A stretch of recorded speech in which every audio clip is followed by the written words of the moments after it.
wirausaha produk grafika. Nah, grafika ini bisa dikatakan sudah berkembang sejak dahulu. Sekali lagi sejak dulu. Jadi produk grafika pertama kali ditemukan pada tahun 1443 oleh siapa? Oleh si Johannes Gutenberg. Buka bukunya halaman 33. Nah, Johannes Gutenberg, seorang pandai besi di Jerman, telah menemukan atau telah membuat inovasi penggunaan mekanik untuk menekan acuan cetak terhadap kertas. Maksudnya bagaimana? Dia sudah bisa membuat sebuah cetakan yang akan digunakan pada kertas. Nah, kemudian teknologi mekanik ulir yang dia gunakan sebagai pengolahan hasil pertanian. Bagaimana maksudnya teknologi ulir pada hasil pertanian? Contohnya, tahu sebuah baut? Tahu baut? Tahu ada baut dan ada murnya ya. Ini bautnya, ini murnya kan kayak gitu ya biasa ya. Nah, Anda pernah nggak melihat dia semacam di baut tersebut? Bisa nggak dibayangkan yang saya maksud? Bisa ya. Nah, garis-garis seperti itu yang mengelilingi mulai dari bawah sampai ke atas itulah yang disebut dengan ulir. Sekali lagi seperti yang di buku, itulah yang disebut dengan ulir. Nah, pada bukumu dijelaskan juga teknologi mekanik ulir ini juga digunakan pada pengolahan hasil pertanian. Pada pengolahan hasil pertanian, maksudnya bagaimana? Seperti ini ulirnya dibuat. Nah, ini mungkin ditarik oleh hewan ataupun hewan atau kerbau mungkin pada zaman dahulu yang digunakan. Nah, maksudnya bagaimana? Jika ditekan ini, dia ditekan, maka ini akan berputar dengan sendirinya, kemudian mengangkat tanah. Atau sama seperti membajak sawah. Bisa tahu membajak sawah? Kan ada yang alat di belakang itu yang mengorek tanahnya agak keluar dia dan bisa membalikkan tanahnya, kan kayak gitu sistemnya kan. Nah, sama seperti halnya dengan ini. Ingat, pada tahun 1400 telah ditemukan seperti itu oleh si Johannes Gutenberg. Nah, ada beberapa produk grafika yang bisa kita gunakan atau yang telah kita lihat selama ini. Contohnya apa? Seperti buku. Apakah buku ini merupakan produk grafika?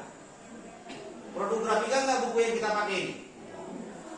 Iya atau tidak? Iya. Dengan menggunakan teknik cetak apa? Cetak di digital. Oke. Ada beberapa teknologi grafika yang telah berkembang pada saat ini.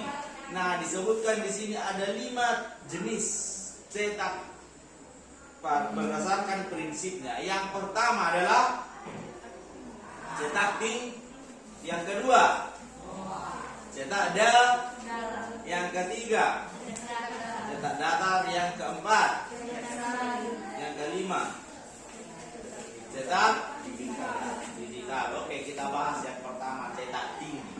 Cetak tinggi ini yang paling gampang atau yang paling sering kita ketemui, dan yang inilah yang pertama ditemukan oleh si Johannes Gutenberg. Ini yang pertama ditemukan. Contohnya apa? Atau hasilnya apa? Contohnya seperti stempel. Tahu stempel? Tahu ya stempel ya? Nah, ini contohnya stempel. Jadi pada stempel, ada permukaan yang dalam dan ada permukaan yang tinggi. Pertanyaannya, contoh seperti stempel SMA Negeri 1 Alasa. Bisa nggak aku baca langsung SMA Negeri 1 Alasa atau dengan keadaan terbalik? Terbalik. Iya, reverse istilahnya. Dia dibuatkan terbalik. Jadi ketika kita tempelkan, maka dia akan bisa dibaca atau tidak terbalik lagi. Nah, pertanyaannya, bagian yang mana yang kena tinta? Apakah bagian dalamnya atau bagian yang di dalam atau bagian yang tinggi? Bagian yang tingginya lah ya kena tinta, kemudian ditempelkanlah di bidang acuannya, baik itu kertas atau apapun, maka akan muncul gambar yang kita buat. Itu contoh cetak tinggi. Kemudian yang kedua adalah cetak dalam, gitu ya. dalam. Nah, cetak dalam ini kebalikan dari cetak tinggi. Maksudnya bagaimana? Sama-sama menggunakan bidang reverse atau bidang terbalik. Sama. Dia tetap terbalik. Apa perbedaannya? Kalau cetak tinggi, bagian yang kena adalah bagian atasnya. Kalau cetak dalam, bagian yang kena tinta adalah bagian dalamnya. Nah, ini perbedaannya. Nah, contohnya seperti alat apa disebutkan? Rotogravure ya. Ada rotogravure disebutkan di sini? Nah, ini contohnya. Rotogravure ini biasanya digunakan di perusahaan-perusahaan besar. Ya, khususnya dalam pembuatan kemasan plastik. Nah, bagaimana cara kerjanya? Cara kerjanya seperti ini. Ini bidang cetaknya. Sekali lagi ini bidang cetaknya. Dia akan berputar pada cetak dalam, yaitu alat rotogravure. Rotogravure ini biasanya digunakan pada pencetakan kemasan khususnya plastik. Jadi cara kerjanya bagaimana? Nah, ini bidang acuannya atau ini bidang cetaknya yang telah digambar atau telah dicukis sedemikian rupa. Ini bidang tekannya, ya. Jadi produk ini atau alat ini akan berputar seperti ini dan ada apa ya saya bilangnya? Plastiknya lah dari dalam seperti ini. Jadi dia akan seperti ini. Bisa dibayangkan cara kerjanya? Dia akan berputar seperti ini dan kertasnya dulu seperti ini jalan. Bisa dibayangkan?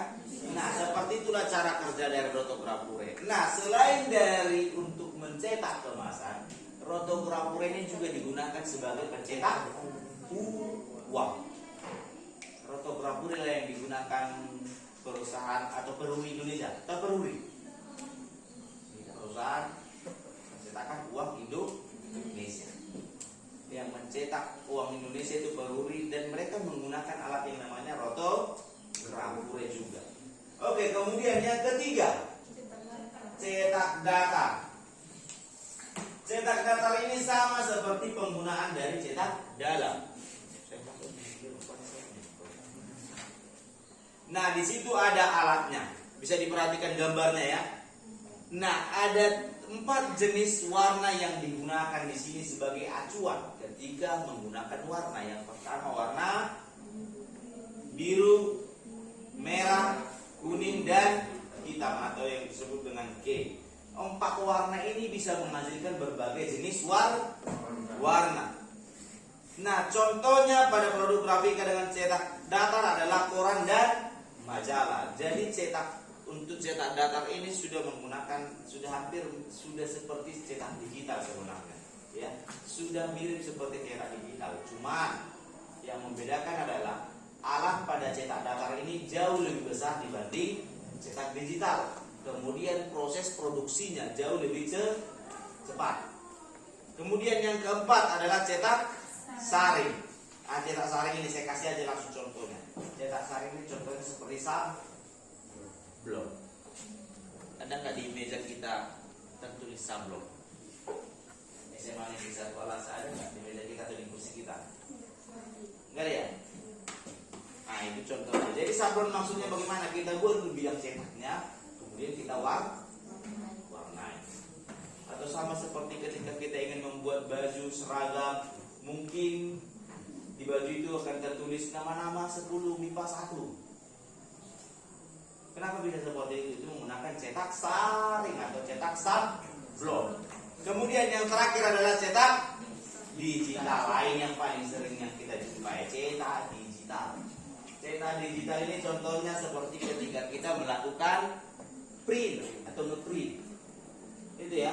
Ketika kita ngeprint itu sama halnya dengan menggunakan cetak digital. Oke, sampai di sini ada pertanyaan?